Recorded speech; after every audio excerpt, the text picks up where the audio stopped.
espinhaço corta a Bahia de norte a sul pelo centro do estado. Ele funciona como um grande divisor de águas, separando os afluentes do São Francisco dos rios que correm diretamente para o Atlântico. Com uma altitude média de 1.300 metros, o espinhaço apresenta as mais altas elevações do estado. Sua parte norte recebe o nome de Chapada Diamantina. Fique sabendo mais sobre o relevo do Brasil com o Éder. Oi, gente, como é que estão? Então estamos aqui para mais um dia, não é? Para tentar aprender um pouquinho de geografia do Brasil. E o assunto de hoje é uma extensão do assunto anterior, não é? Nós havíamos iniciado o estudo do relevo brasileiro e hoje vamos dar continuidade a esse estudo analisando alguns detalhes do relevo brasileiro, não é? Alguns detalhezinhos bastante importantes. Bom, nós vimos no finalzinho da aula passada um mapinha muito bonitinho que demonstrava para você uma das maneiras de se classificar o relevo brasileiro. E é isso que eu quero que você recorde agora comigo. Veja lá, olha que legal. Esse lindo mapinha que você está vendo aí, está mostrando para você basicamente o quê? Vamos recordar juntos, ó. Primeiro, tudo que está em marrom, que você está observando aí, acompanhando a setinha aqui, tá vendo? Marronzinho aqui, ó. São planícies. Embora aqui na Amazônia, onde eu estou apontando, não é tudo planície. Observa que está escrito o que também? Terras baixas, não é? Amazônicas, tá claro? Terras baixas amazônicas. Mas, então, tem planície e tem terra baixa. A terra baixa não é uma planície, tem pouca altitude, não é? Mas predomina o processo erosivo. Não é? Lembrando a aula passada que para ser planície tem que predominar o processo de sedimentação, o que não é o caso nessas terras baixas da Amazônia. Não é? Mas existem também planícies aqui, embora ocupem a menor parcela do território amazônico, as planícies. Então a planície se estende aqui, né, por toda essa região, vem pelo litoral, está acompanhando ela aqui, ó. Estou no marronzinho aqui, ó, acompanhando pelo litoralzinho, tá vendo? Ó? Não é? E tem a grande planície do Pantanal, que eu estou apontando agora para você aí. Grande planície do Pantanal. Ótimo. Agora, o que predomina no Brasil? Planaltos, não é? Você pode observar os planaltos. Então, havia das Guianas, lá em cima, e o grande planalto brasileiro aqui, ó, que está todo subdividido. Subdividido em central, não é? Maranhão, Piauí, nordestino, serras e planaltos do leste e sudeste. Está conseguindo enxergar aqui? Não é? E o planalto o que também? Uruguaio, rio-grandense. Não é? Então, como você pode ver, esta é uma das maneiras de se classificar o relevo brasileiro. Foi o que nós utilizamos. Né? Para detalhar um pouquinho mais algumas características desse relevo, então nós vamos separar, pegar alguns desses planaltos. Né? Vou falar um pouquinho dos planaltos que caem mais em prova, é o que predomina no Brasil. Então vou falar um pouquinho sobre eles. Muito bem? O primeiro planalto que a gente vai analisar com relativamente algum detalhe é esse aqui, ó, o Grande Planalto Central, não é? Ou melhor, Atlântico, não é? Desculpem, é o Grande Planalto Atlântico. Dá uma olhadinha nele, observa que bonitinho. Primeiro, ó, lembre o seguinte detalhe.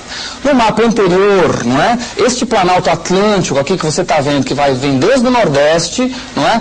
Até o sul do Brasil, aqui, até o sul do Brasil. Ele estava subdividido de três maneiras diferentes, não é? Aqui embaixo, Planalto Sul-Rio-Grandense, aqui no Sudeste, Terras Altas do Leste e Sudeste, e lá no Nordeste foi chamado de Planalto Nordestino, não é? Então você pode usar aquela subdivisão anterior ou pode usar essa subdivisão de agora, tá bem? Não tem problema nenhum. Essa de agora, ela já não está sendo muito utilizada nas provas, mas ela ainda cai. Então foi por isso que eu resolvi mostrar para você. Né?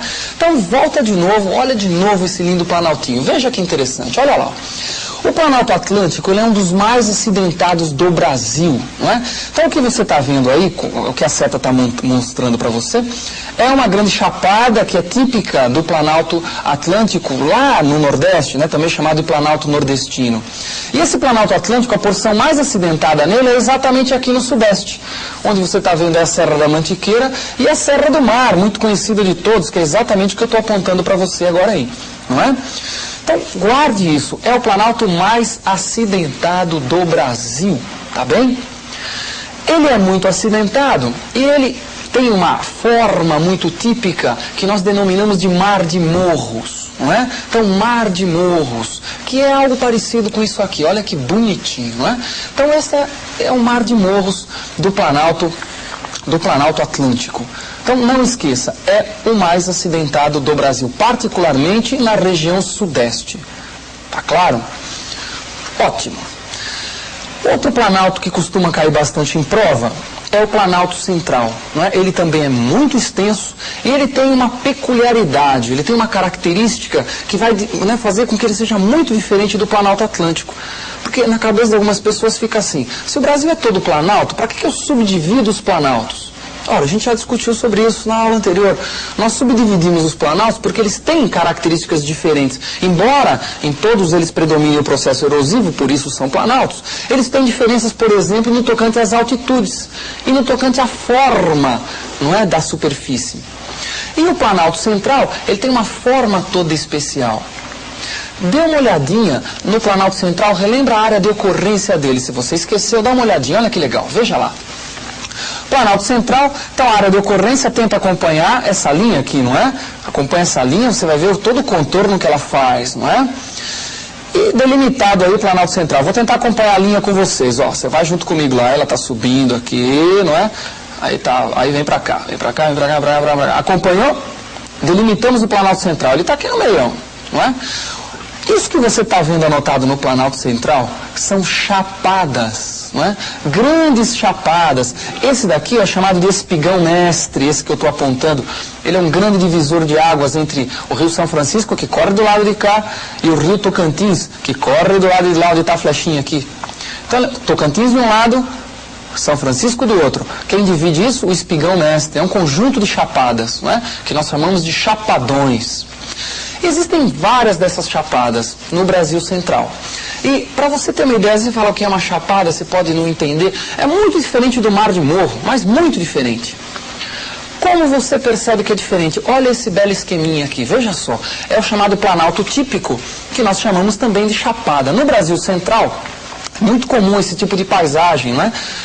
Não é assim, com essa aparência, topo muito plano e com essas encostas aqui bastante íngremes, não é? Você vê que é íngreme de um lado e você vê que também é bastante íngreme do outro lado, não é? E o topo plano, a superfície aqui, observa como ela é bem planinha. No geral, esse tipo de relevo, ele se forma em terrenos sedimentares, que sofreram erosão. Essas camadas que você está observando aqui, essas duas camadinhas, parecem um sanduichinho, né?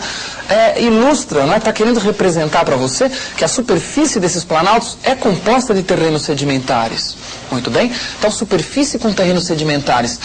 E isso que você viu é chamado de chapada, o planalto típico. E tem uma muito famosa no Brasil Central, que é a Chapada dos Guimarães, que é essa que você está vendo agora. Observa, olha que bonitinha. Veja lá. A grande chapada, ou melhor, da Diamantina, não é? A Chapada dos Guimarães, que eu disse para você, fica no Planalto Central. Chapada da Diamantina, ela está fora do Planalto Central, mas ela é muito semelhante às chapadas do Planalto Central, não é? Essa que você está vendo, olha que bonito, olha as encostas íngremes aí, ó, tá vendo? Observa como é bem íngreme. E o topo é bem plano, o topo não dá para ver, mas ele está aqui em cima, ó, saindo para a sua direita aí, não é? Lá atrás você vê o topo plano, tá vendo? Estou acompanhando o topo bem plano. E aqui o que você está vendo são as encostas, não é? Então veja bem, o que você viu é a Chapada da Diamantina, não é? Então ela está fora do Planalto Central, embora essas chapadas sejam muito comuns no Planalto Central. Fora do Planalto Central tem também naquele Planalto Nordestino.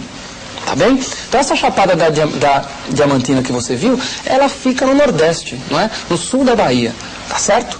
Então guarda aí, muito importante, a Serra do Espinhaço, que passa a ser chamada de Chapada da Diamantina, tá claro?